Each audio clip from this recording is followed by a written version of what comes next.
Hey guys, আপোনালোকে জানেনে পৃথিৱীৰ প্ৰথমখন সোণেৰে তৈয়াৰী হোটেল কোনখন? পৃথিৱীত এনেকুৱা এখন দেশ আছে যিখন দেশৰ নাগৰিকে 16 বছৰ বয়সতে ভোটদান কৰিব পাৰে। আপুনি জানেনে মহে কোন মানুহৰ তেজ খাই সকলোতকৈ বেছি ভাল পায়? এনে ধৰণৰ ইন্টাৰেষ্টিং ফেক্ট জানিবলৈ নিশ্চয় এই ভিডিঅ'টো অকণো স্কিপ নকৰাকৈ শেষলৈকে চাই থাকিব। সো পলম নকৰি বলক ফেক্ট সিৰিজৰ আজিৰ এই ভিডিঅ'টো কন্টিনিউ কৰোঁ। আমি সকলোৱে জানো যে প্ৰতিজন মানুহৰে ফিংগাৰপ্ৰিণ্ট বেলেগ বেলেগ হয়। ঠিক একেধৰণে পৃথিৱীৰ প্ৰতিজন মানুহৰে জিভাৰ প্ৰিণ্টও বেলেগ বেলেগ হয়। আপুনি এই ফেক্টটো আগতে জানিছিলনে? নিশ্চয় তলত কমেণ্ট কৰি জনাব।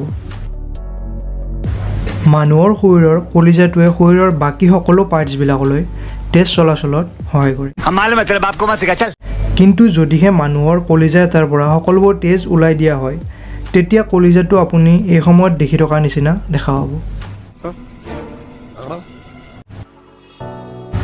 আমি সকলোৱে জানো যে ভোট দিবলৈ হ'লে মানুহ এজন 18 বছৰ হোৱাটো বাধ্যতামূলক। কিন্তু পৃথিৱীত এনেকুৱা কেইখনমান দেশ আছে যিবোৰত 18 বছৰৰ তলৰ মানুহেও ভোট দিব পাৰে। এই দেশকেইখন হ'ল চাৰ্বিয়া, মণ্টেনেগি আৰু বছনিয়া। এই দেশৰ মানুহে 16 বছৰ বয়সতে ভোটদান কৰিব পাৰে, যদিহে সেই মানুহজনে কিবা জব কৰি আছে। যদি জব কৰি থকা নাই তেনেহ'লে সাধাৰণ মানুহৰ নিচিনাকৈ 18 বছৰ বয়সতে সেই মানুহজনেও ভোট দিব পাৰে। এনেকুৱা ৰুল আমাৰ দেশতো এপ্লাই কৰিব লাগে বুলি আপুনি ভাবেনে? নিশ্চয় তলত কমেণ্ট কৰি আমাক জনাব। পৃথিৱীৰ প্ৰথমখন সোণেৰে তৈয়াৰ কৰা হোটেলখন ক'ত আছে আপুনি জানেনে? এই হোটেলখন আছে ভিয়েটনাম দেশৰ ৰাজধানী হনৈত। আপুনি এই ফেক্টটো আগতে জানিছিলনে? আজি মই আপোনালোকক মহৰ বিষয়ে কিছুমান ইণ্টাৰেষ্টিং ফেক্টছ ক'ম। আপুনি জানেনে মহে কোন মানুহৰ তেজ খাই খুব ভাল পায়? যিসকল মানুহৰ তেজৰ গ্ৰুপ অ' সেই ব্লাড গ্ৰুপৰ মানুহৰ তেজ খাই মহে খুব ভাল পায়। ইন শ্বৰ্ট, অ' ব্লাড গ্ৰুপৰ মানুহৰ তেজ মহৰ খুব প্ৰিয়। যদি আপোনাৰ কোনোবা অ' ব্লাড গ্ৰুপৰ ফ্ৰেণ্ড আছে, তেওঁক আপুনি নিশ্চয় ক'ব যে মহৰ প্ৰিয় মানুহৰ ভিতৰত তেওঁ এজন।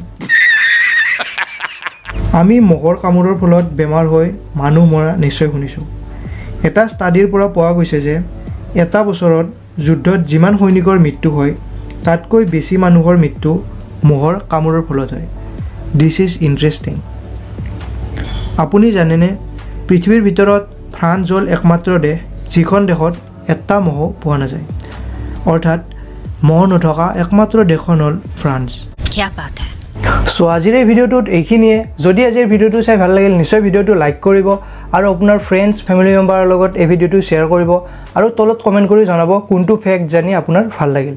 আৰু প্ৰথমবাৰৰ কাৰণে যদি আমাৰ এই চেনেলটো ভিজিট কৰিছে চ' প্লিজ আমাৰ চেনেলটো ছাবস্ক্ৰাইব কৰিব আৰু কাষত থকা বেল আইকনটো প্ৰেছ কৰিব নাপাহৰিব।